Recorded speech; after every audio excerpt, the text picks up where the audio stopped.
Bonsoir! So, pilit natin yung pagpa-French natin. I-feel natin na nasa Paris tayo. So, bonjour is for good morning or hello. Bonsoir is for good evening. So, bonsoir!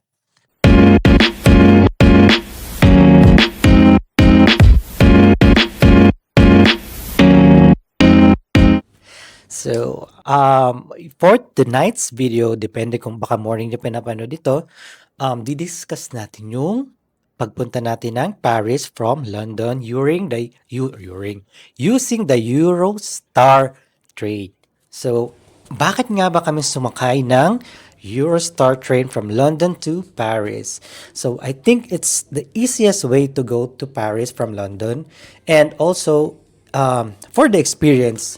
So, pwede ka naman mag-plane din, pero we check the price. Pareho lang din halos yung price nung plane tsaka nung train. So, we opted to go with the Eurostar train para bago din naman experience. So, paano nga ba pumunta dun sa Eurostar na terminal? So, in London, pupunta kayo dun sa St. Pancras International Station.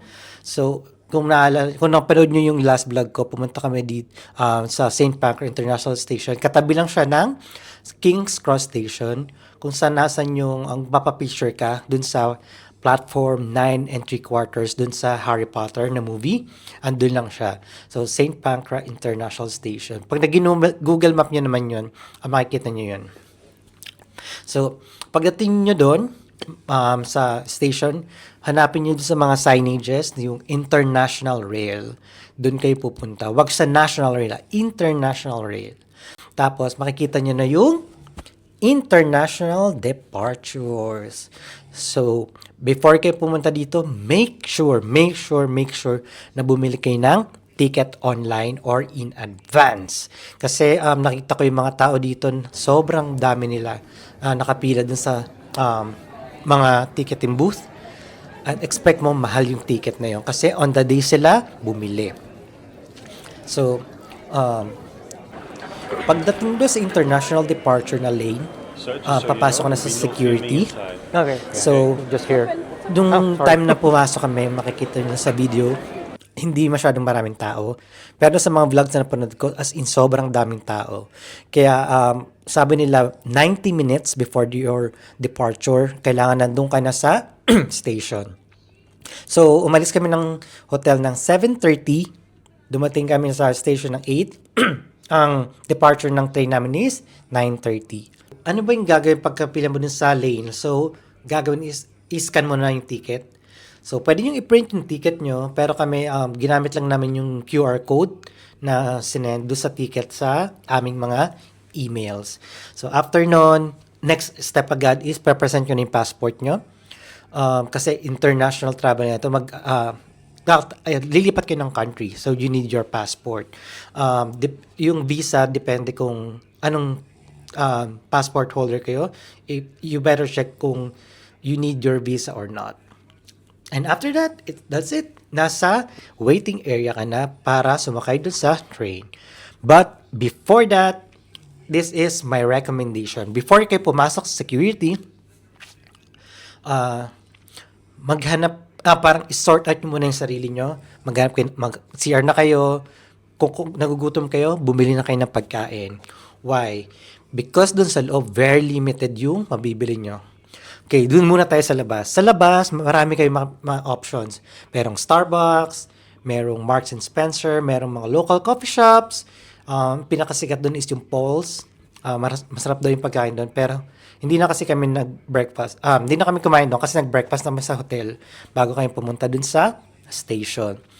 Tapos, yun nga. So, setan nyo na yung sarili nyo, sort out nyo na yung sarili nyo. Bumili na kayo ng gusto nyo bilhin doon sa labas. Kasi mas mura nga din siya.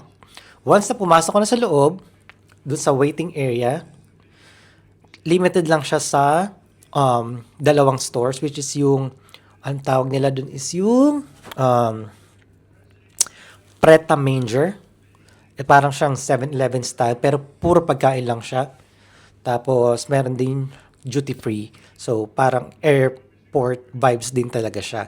Makakabili ka din ng mga pabango, mga alak, yon. Tapos, bumili din kami sa duty free ng um, adapter, yung sa saksakan. Kasi magkaibang saksakan sa UK tsaka sa Paris. Yung sa UK, papakita ko na lang dito sa picture, yung tatlong parang basta mahaba siya na tatlo. Tapos sa Paris is yung dalawang bilog lang. So magkaiba sila. So if wala kayong dala, I guess bumili na rin kayo sa duty free, meron din siya. Though medyo pricey nga lang siya. So wala na kayong option. So bumili na lang din kami dito. Meron ding option dun sa Eurostar Cafe, dun sa loob mismo ng train. So sa Eurostar Cafe, medyo expensive talaga siya. Bumili ako dun ng hot chocolate. It cost me 3 euros and 50 cents. So that's 612 around 200 plus pesos for a small cup. Alam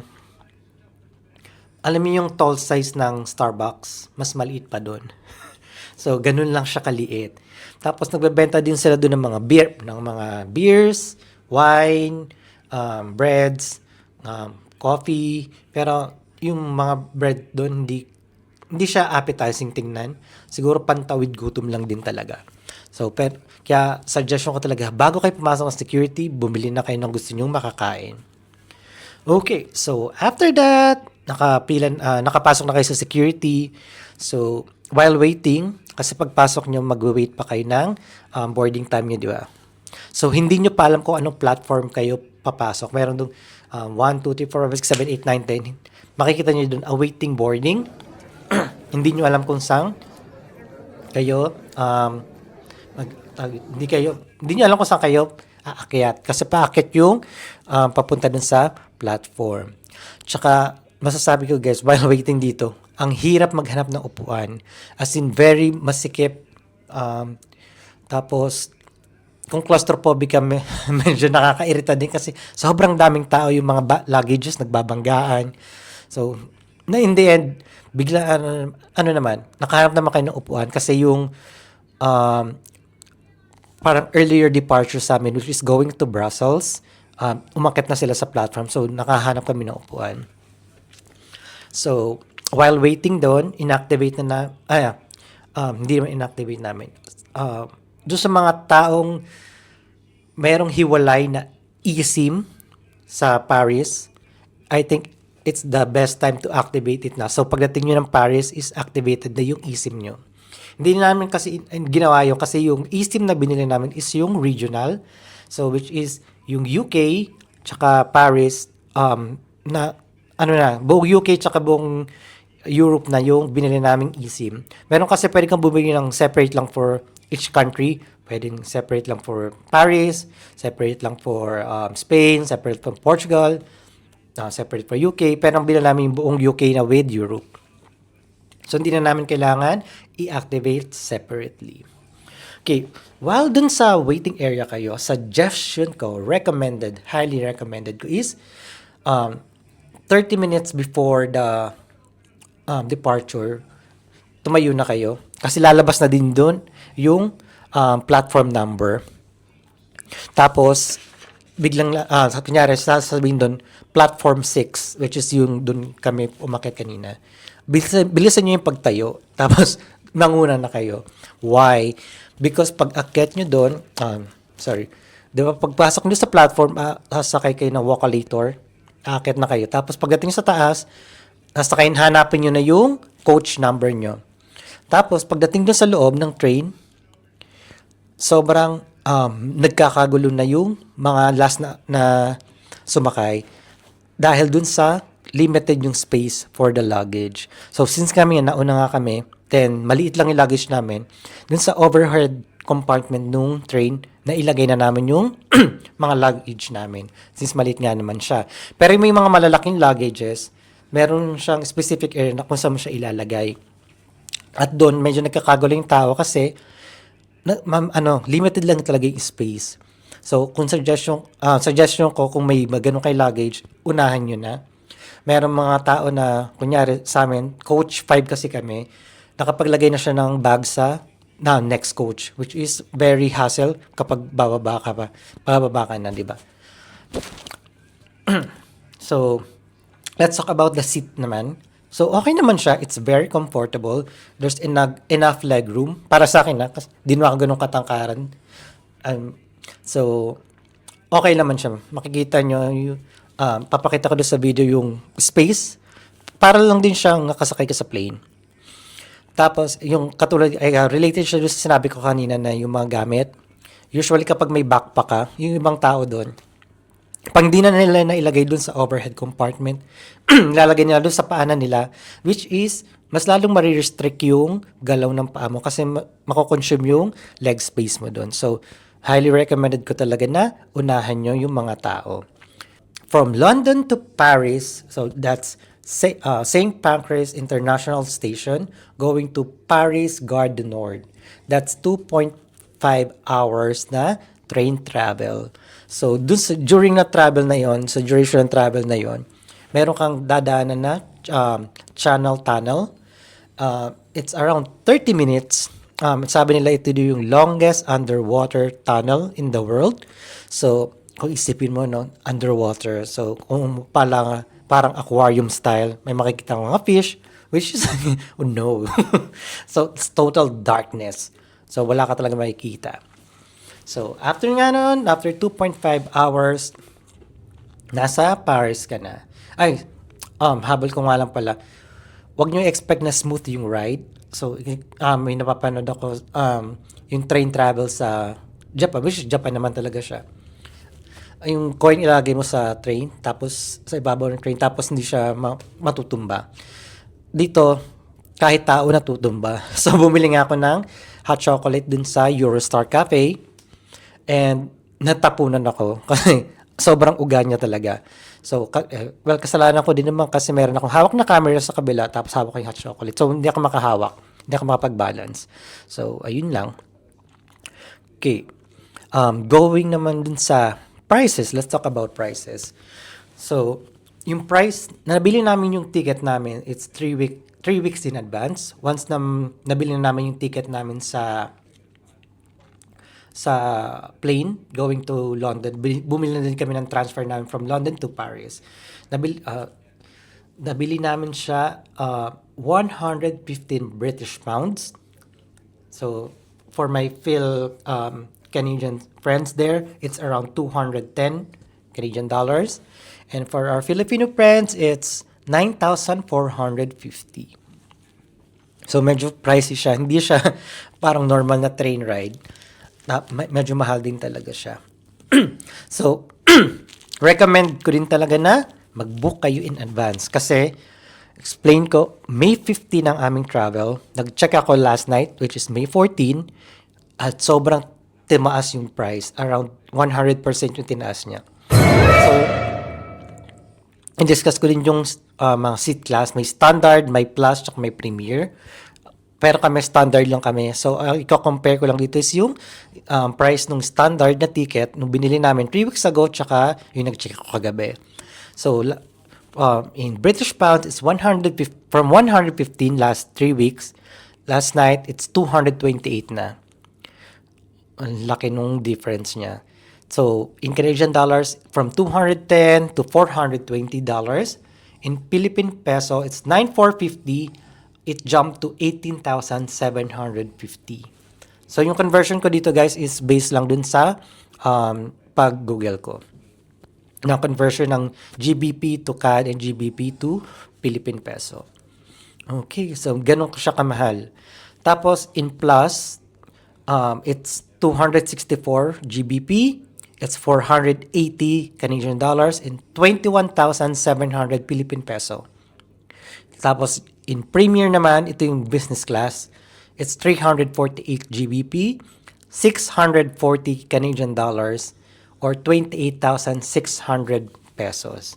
So, sobrang laki ng difference nung price. From 9,000 naging 18,000. So, ano ba nga ba yung standard plus tsaka premium na sinasabi ko or premier na sinasabi ko?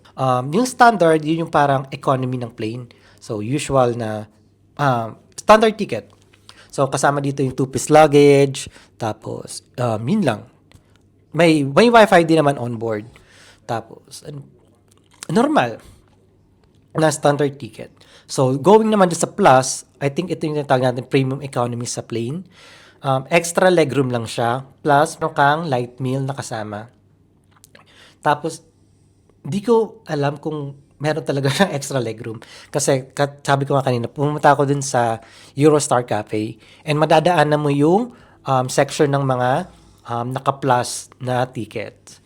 Kasi yung Eurostar Cafe, nandun siya sa bandang unahan, which is andun yung mga naka-business class tsaka naka-plus na ticket. So, hindi ko naman nakita yung extra legroom nila. Pero, for additional money, mayroon kang light meal. Pero on my own opinion, hindi siya worth it. Go for standard ka na lang din lang. Kasi 2.5 hours lang din naman yung travel. So, let's talk about yung premier naman or premium. Dito, meron ka ng 3-piece luggage. Tapos, meron kayong sariling lounge. Hindi kayo makakikihalubilo or sa amin dun sa waiting area. Meron kayong sariling lounge dun. Merong free light meals and drinks. Tapos, pag sakay mo pa dun sa train, meron kang fine dining na isa-serve sa inyo. So, ayun. Pero for me, yun nga, sabi ko kanina, I would not recommend going for Plus or Premier kasi it's not worth it for 2.5 hours na biyahe lang. Didiscuss ko din yung time ng pagbili ng ticket. Hindi yung time ng pagbili ng ticket. Yung oras ng departure na bibilin mo. Usually, napansin ko yung early morning tsaka yung late night. Ito yung pinakamura. Early morning as in 6 a.m. and 7 a.m. That's the early morning. And at late night, it's 9 p.m. onwards. I think timing nila dito yung pag-check-in ng mga tao sa sa hotel. So, example sa amin is 9:30 yung sinakyan namin. So, dumating kami dito ng 12 p.m. sa London time, which is 1 p.m. na sa France time. There's 1 hour difference between UK and Paris, France. 1 o'clock. So, medyo mid price range. Pero yung 6 a.m., mas mura siya kasi, for example, 6 a.m. ka sumakay, darating ka dito ng around 10 a.m. So, mahaba pa yung oras na antayin mo para maka-check-in sa hotel, which is 3 p.m. pa. Which is, ganun din sa gabi. Pagdating mo ng gabi, hindi ka pa makaka-check-in sa hotel, meron pang lead time. So, I think, kino-consider nila yun. Kaya mas mura yung mga ganung oras. Okay. Pagdating sa Paris, France, andun ka na. Dito na tayo sa Paris Gare du Nord Station. Ano mong kailangan mong gawin? So, pagdating dito, siyempre gusto mo nang pumunta dun sa hotel mo.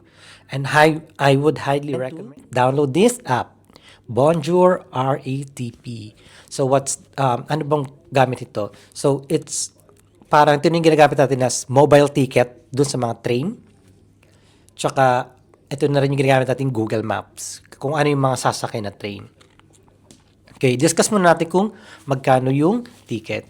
So, ipapresent ko dito sa screen yung Navigo card. So, walang bayad yung Navigo card. I think nasabi ko sa isang video ko while nag-video ko dun sa Eurostar na may bayad yung Navigo card, which is wala naman palang bayad yung Navigo card. It's totally free for your first purchase. Okay. So, yung Navigo card, pwede mo siyang loadan ng ticket. It's $2.25 per ticket para dun sa mga Metro card. So, yung Metro or RER, yung mga train na sinasakyan. So, it's $255 per ride. Tapos, pwede ka din bumili ng per day. Kung magamit ka talaga dun sa train, it's €12.30 per day yon. Meron ding €32.40 per week, that's 7 days. But, I would not recommend it sa men. Depende kasi yan sa timing nung pagdating nyo. Kasi yung weekly pass na yon, magagamit nyo lang siya is Monday to Sunday. And mabibili mo lang siya Friday before that week. For example, May 15 ngayon, dumating kami May 15, Friday, pwede na kayong bumili ng ticket ng weekly pass na yon. Pero magagamit lang namin siya on Monday. Which is wala nang use kasi Saturday, Sunday, hindi namin siya magagamit. So, lugi kami. Meron ding per month, na pass, pero hindi ko na siya discuss. So, I don't think naman na nag-stay kayo dito ng 1 whole month. So, we opted na bumili lang nung per ride ticket. Paris is a very walkable city. So, meron namang mga tourist attraction dyan na pag pinuntahan mo ng isa, pwede mong lakarin mga sunod-sunod. So, pwede mong tipirin yung ticket mo na per ride. Mind you guys, hindi kasama dito yung airport transfer to and from the airport.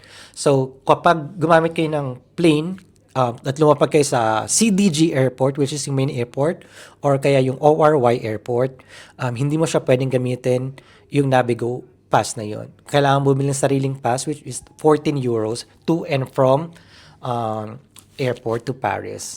So, meron din tayong tinatawag na Paris Visit Pass. Ito yung both metro and airport, kasama na siya. Pwede na siyang gamitin. 1 day, it's $30.60. 2 days, it's 45 and 40 cents. 3 days is 63.80. And for 5 days, it's 78 euros. So, medyo mahal siya. And I think, one time mo lang naman gagamitin yung papunta at saka pabalik ng airport. So, 1 papunta and 1 pabalik. So, I would not recommend using this. So, depende lang kung anong style nyo, pero kami, going kami dun sa per ride na ticket. So, ano pa bang gamit itong RAT, Bonjour RATP app na to? So, ipapakita ko lang din dito sa screen kung ano yung makikita nyo. So, for example, pupunta kayo, nilagay ko yung example dito is yung galing kami sa yung Paris Garden Word na station, pupunta kami sa hotel. So, makikita nyo dito, anong number ng metro na sasakay nyo. So, for us, it's number 4. So, sasakay namin yan, number 4. Yan yung pupuntahan namin na platform. So, makikita nyo dun sa mga basta tawag dun, directions na dito yung number 4, dito yung number 5. So, check nyo mabuti yun. As makikita nyo dun yung katulad sa amin, Bagnou Lucy Abrac. Bagnou. So, dun yung station na sasakay namin. Kasi syempre, minsan yung station na sinakay nyo, hindi naman siya yung dulo. Pwedeng nasa gitna siya. So, aalamin nyo kung papunta siya sa right, papunta sa left, south, or west, south or north, west or east. So, ganun. So, check nyo mabuti kung anong side kayo sasakay. Tapos, makikita nyo rin dito kung gaano kapuno yung mga tao. Yung mga coaches ng train. Tapos, meron din siyang recommendation kung saan ka magandang sumakay para mas mabilis kang maka-exit sa train. Tapos, ayun, sasabihin kung ilang stations dadaanan nyo, kung ilang minutes yung travel time. Tapos, sasabihin na yung station na bababaan nyo. Meron din siyang recommendation kung saan exit number kayo lalabas. Para mas madali na kayong makalabas, mas malapit na yung lalabas na yung exit papunta sa papuntahan nyo.